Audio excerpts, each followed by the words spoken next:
Partout, on recommande aux seniors de bouger pour bien vieillir, pour rester en bonne santé. Avec le groupe associatif Ciel Bleu, on ne fait pas que bouger, on mobilise tout son corps en y mettant du sens. C'est le sujet de notre émission. Bienvenue dans l'air de rien.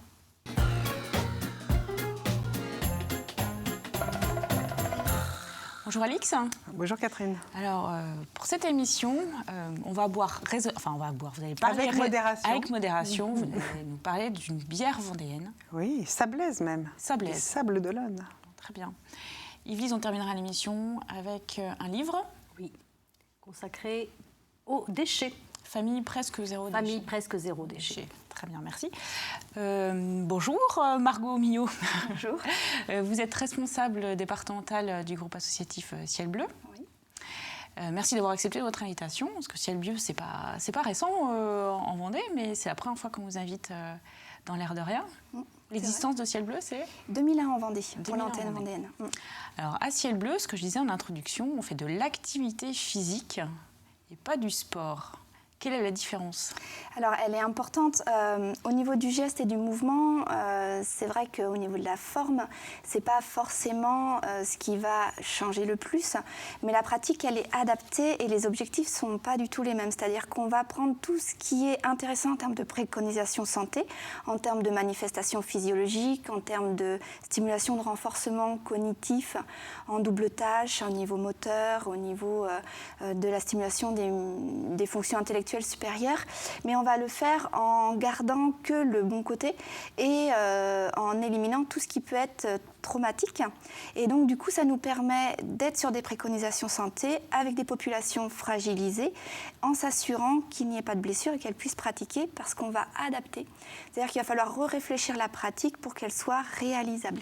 Alors qu'on comprenne bien, Ciel Bleu, vous intervenez auprès d'un public spécifique, même s'il y a plusieurs publics maintenant, donc aussi bien des jeunes retraités que des personnes âgées en établissement, c'est ça ? Voilà, à partir du moment où il faut adapter la pratique. Et en fait, c'est même plus soutenu que ça.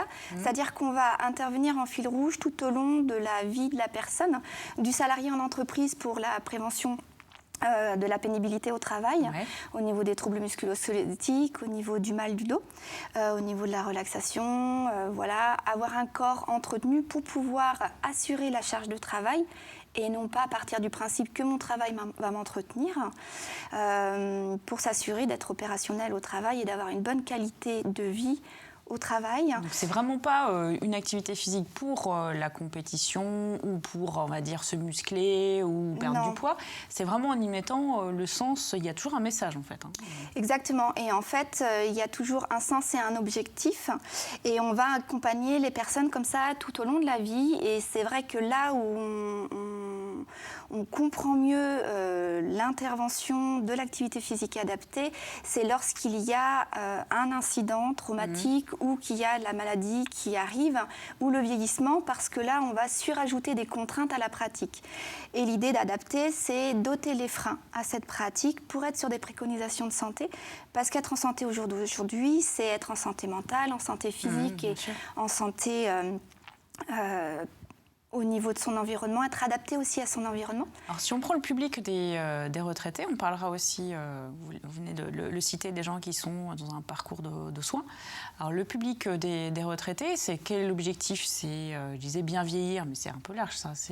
Mais c'est complètement ça en fait, c'est conserver et faire ce qu'on devrait faire d'ailleurs à tout âge, sans stigmatisation de la personne âgée et du vieillissement. C'est juste que c'est assez nouveau dans les pratiques, c'est-à-dire que l'activité physique a toujours été le parent pauvre de la santé, entre guillemets, c'est-à-dire qu'il avait l'étiquette du sport qui était difficile, qui était contraignant, et moi je fais pas de sport, j'aime pas ça, ou c'est pas à mon âge que je vais m'y mettre. Oui. Et l'idée, c'est vraiment de faire comprendre qu'à même titre qu'on a tous compris que tous les jours, on mangeait 3 fois par jour parce que c'était important, qu'on mangeait d'un peu de tout parce que ça, c'était équilibré, que notre corps en a besoin, que de la même façon, on va dormir parce qu'on sait que le corps a besoin d'un temps de récupération ou qu'on va s'assurer des soins quotidiens hygiéniques. De la même façon, en fait, le troisième axe, c'est l'activité physique. Et au même titre qu'on accepte assez facilement d'aller dormir ou de manger quand on en a besoin, eh bien, en fait, il s'agit de réintroduire de l'activité physique ou tout simplement de continuer à la pratiquer en fonction des contraintes qui sont à l'instant T en face de nous quand on décide de s'y... Alors comment ça se passe il y a des cours, vous passez par des associations. Si votre message elle nous interpelle, comment est-ce qu'on peut s'y prendre? Alors, on est beaucoup, nous, en transversalité avec les professionnels qui interviennent dans la promotion santé au sens large, donc avec les complémentaires santé, avec les complémentaires retraite, les mutuelles. On va intervenir. On a des partenariats qui sont forts et puis qui existent depuis donc au moins 2005 en Vendée. On a des partenariats nationaux qui vont vraiment aller soutenir ce message-là. Donc ces partenariats occasionnent l'organisation d'ateliers, c'est ça? Et puis, Oui. Et puis, nous, on travaille avec un maillage de clics en Vendée qui est très performant et très présent, puisqu'on a de très nombreux clics. C'est une antenne départementale qui fonctionne avec... Les clics, c'est les centres locaux. Les centres locaux d'information et de coordination et qui ont la particularité d'être très présents sur notre département. Ce n'est pas le cas forcément partout et ça fait la richesse du travail qui est coordonné. Et ça va nous permettre, nous, d'aller toucher les personnes, les populations fragilisées, isolées, que l'on souhaiterait pouvoir aller emmener vers du sortir plus du domicile et pratiquer une activité de santé. Alors l'idée c'est 3 fois semaine, mais le fait de venir au moins 1 fois semaine, expérimenter, poser les bases et savoir où on va, comment on fait, c'est déjà un bon démarrage. Et par exemple, un partenariat qui va être plus concret, c'est avec la CARSAT des Pays de Loire. On met en place des ateliers équilibre en bleu. Donc la CARSAT, c'est la caisse de retraite. Caisse, voilà. Régionale et on a donc un financement pour que le coût de la pratique soit pas un frein et on va permettre à des personnes de plus de 65 ans de pratiquer de façon à conserver équilibre, force, souplesse. Qu'est-ce qu'on va y faire alors? On court ou qu'est-ce qui est prévu comme programme, si vous pouviez nous donner quelques exemples? Alors on va bien sûr mobiliser toutes les articulations pour garder des articulations qui sont souples, opérationnelle. On va mobiliser toute la musculature et la musculature profonde et interne qui vont permettre à la personne de pouvoir marcher, se tenir debout, s'équilibrer. On va aller stimuler toutes les actions que l'on pense être automatiques et qui finalement ne sont pas systématisées et qui demandent de l'attention et de la coordination avec le système nerveux central, comme marcher. Marcher, courir, descendre au sol, se relever, se retourner. Voilà, on sait que le corps humain est feignant et intelligent, qu'il est capable de s'adapter, qu'il est capable de plasticité. Le cerveau réagit de façon très infime et très intelligente. Ceci dit, il va aussi marcher à l'économie pour pouvoir s'assurer le lendemain. Et donc, toute fonction que l'on ne va pas utiliser, on va la perdre. Enfin, la perdre, non, parce que c'est pas une perte. Souvent, en France, on est vraiment sur la perte, on va savoir qu'est-ce qui reste, etc. C'est dans les inconscients collectifs. Or, c'est juste mis en sommeil et il suffit de la restimuler. Et plus on va stimuler nos capacités, et plus on va les entretenir. Et c'est vrai qu'arrivé au moment du vieillissement, on se rend compte que la capacité d'attention, elle est amoindrie, c'est-à-dire qu'on se fatigue plus vite, l'attention, on a l'impression qu'elle est moins efficace, on a l'impression qu'on a moins de mémoire, qu'on a moins d'équilibre. Tout simplement, ce sont des choses, il n'y a pas de fatalité, on les retravaille. C'est comme lorsqu'on a passé le bac. J'utilise souvent cet exemple, on a appris l'anglais, on l'a passé à l'oral, à l'écrit, on le comprend très bien, on le chante, on l'écoute, etc.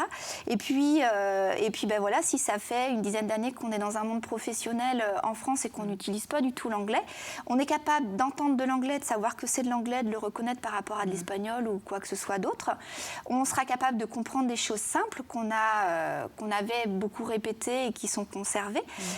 Ceci dit, pour pouvoir formuler des phrases et continuer à avoir un discours rapide et ben ça va être très compliqué. On va se dire je sais plus parler anglais. Alors qu'en fait il suffirait de prendre 2-3 cours pour remobiliser tout ce qu'on avait vraiment emmagasiné pour vraiment le ressolliciter.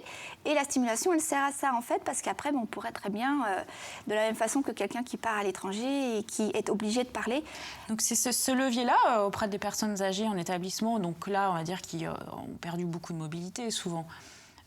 On arrive quand même à faire des activités physiques en allant chercher dans des réflexes un peu oubliés ou... Voilà, et puis il y a vraiment cette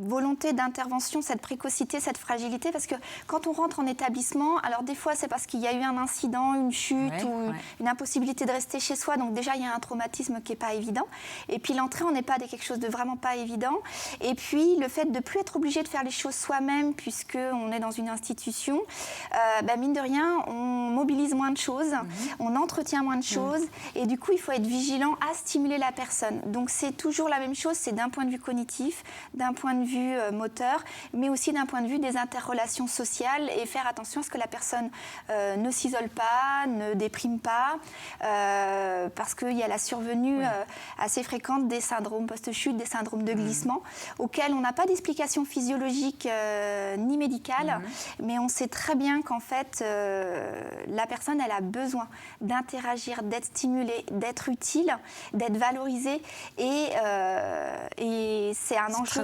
vraiment important. Très bien. Alors, on va faire une parenthèse qui n'a aucun lien, je ne sais pas si ça en pourra en avoir un, avec la bière, avec... Mais c'est tout à fait compatible, en tout cas. C'est tout à fait compatible avec ce qu'on a dit tout à l'heure.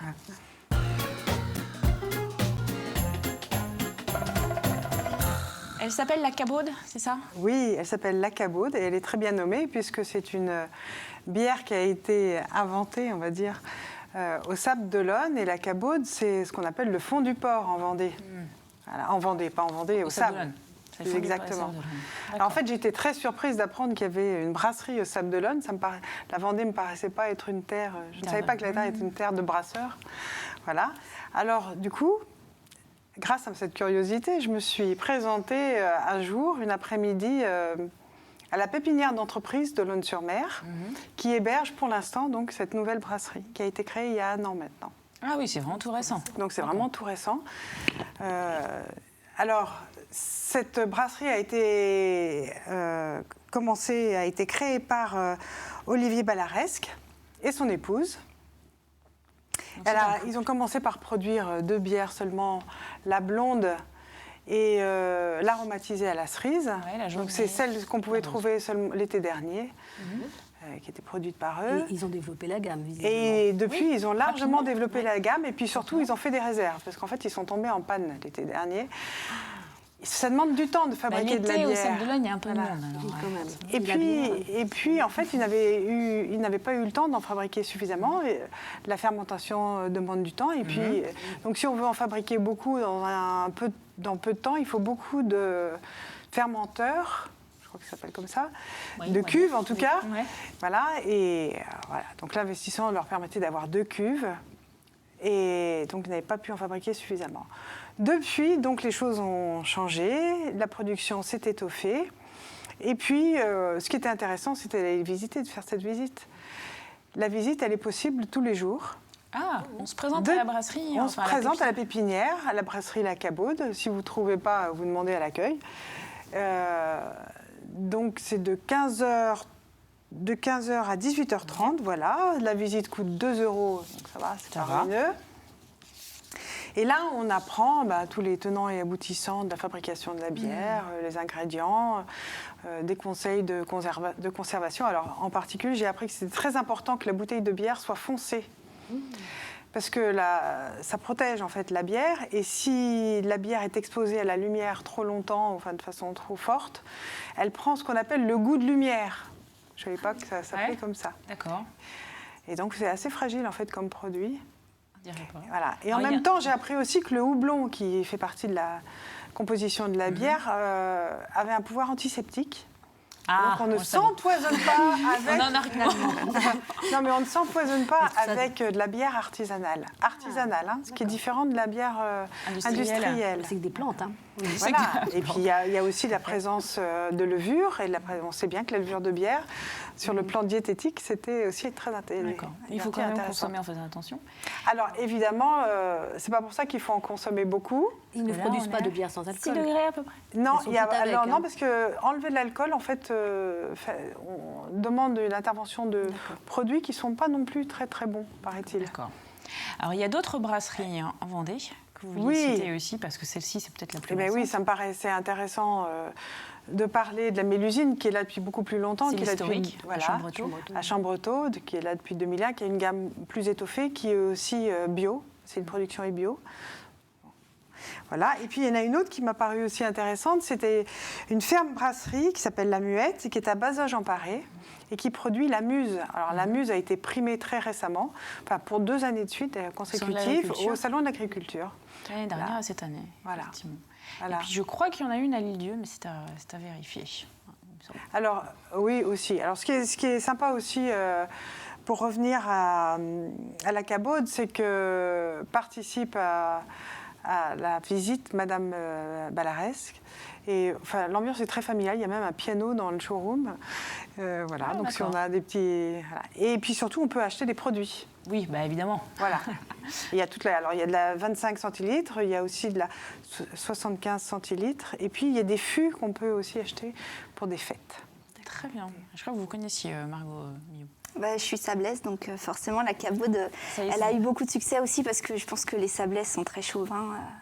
Ah, ils sont très chauvins. C'est pas chauvin, c'est chauvin. Ils aiment leur vie. Ils sont pas Ils sont attachés. Et voilà. Bon, et ben, à découvrir. On peut l'acheter un peu partout ou c'est vraiment dans les points de vente spécifiques? Alors, vous pouvez l'acheter là-bas, vous pouvez la déguster dans certains restaurants, voilà. D'accord. Okay, bars aussi.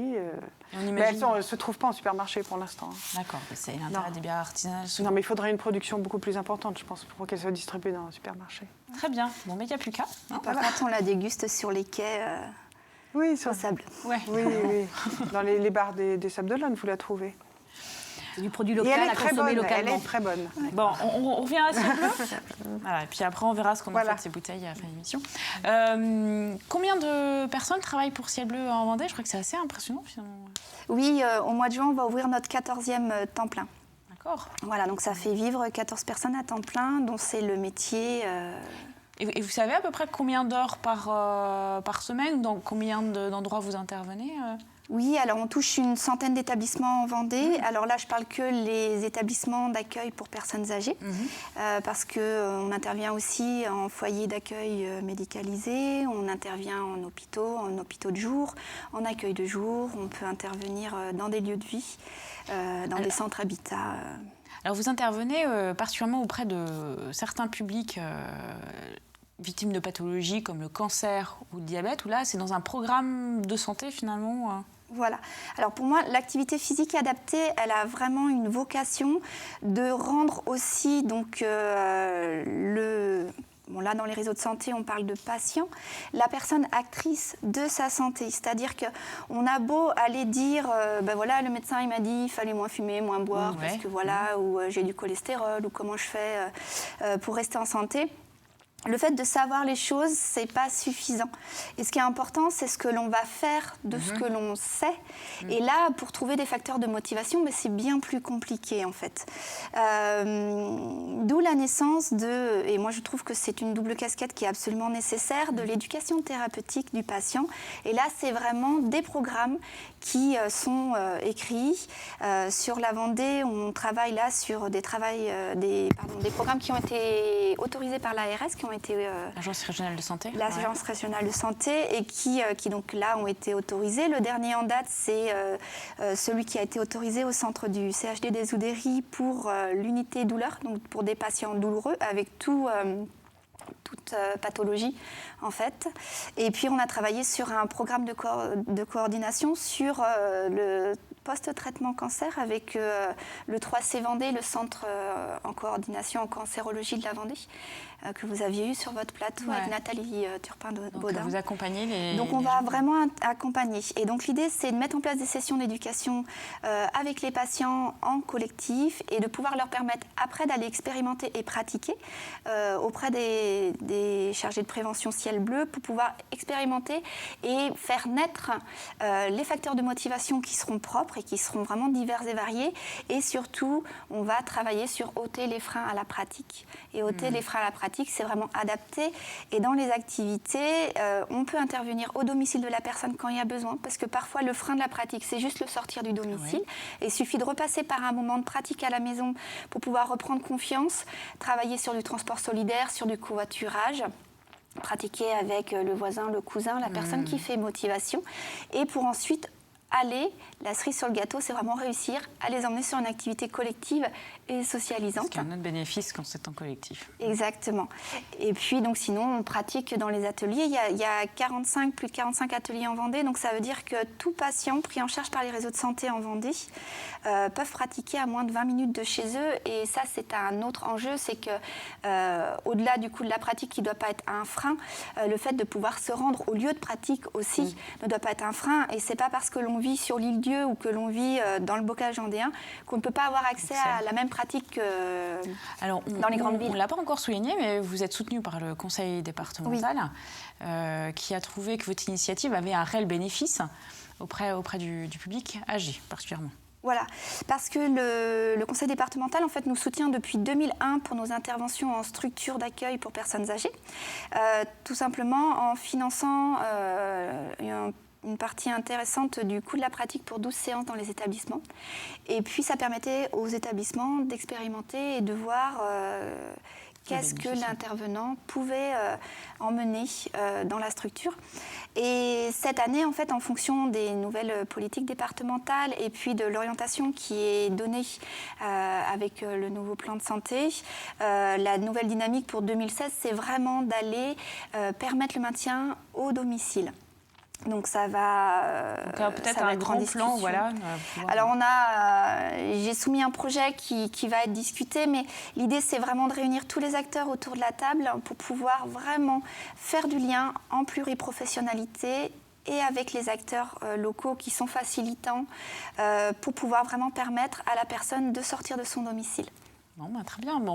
Si on veut des renseignements, il y a un site internet qui est très bien fait, il y a même des vidéos, il y a pas mal de photos. On trouve les coordonnées, vos coordonnées. Alors vous dites, il ne faut pas hésiter à laisser un message parce que vous recevez beaucoup d'appels. Je reçois énormément d'appels justement par les réseaux de santé parce que c'est vrai qu'on travaille finalement quand même avec 6 grandes orientations, donc la diabéto, la nutrition, l'unité douleur, j'en ai parlé, la cancérologie, la cardiologie, les insuffisants respiratoires. Ça fait beaucoup de monde. Et donc, ça fait énormément de monde. Et c'est vrai que, comme je n'ai pas de secrétaire et que je suis en intervention en journée, je sais que ça frustre beaucoup de monde, mais il faut me laisser une semaine pour répondre. Très bien. C'est important. Le message est passé. On va terminer l'émission avec un message. Essayez de... Réduisons nos poubelles. Très bien.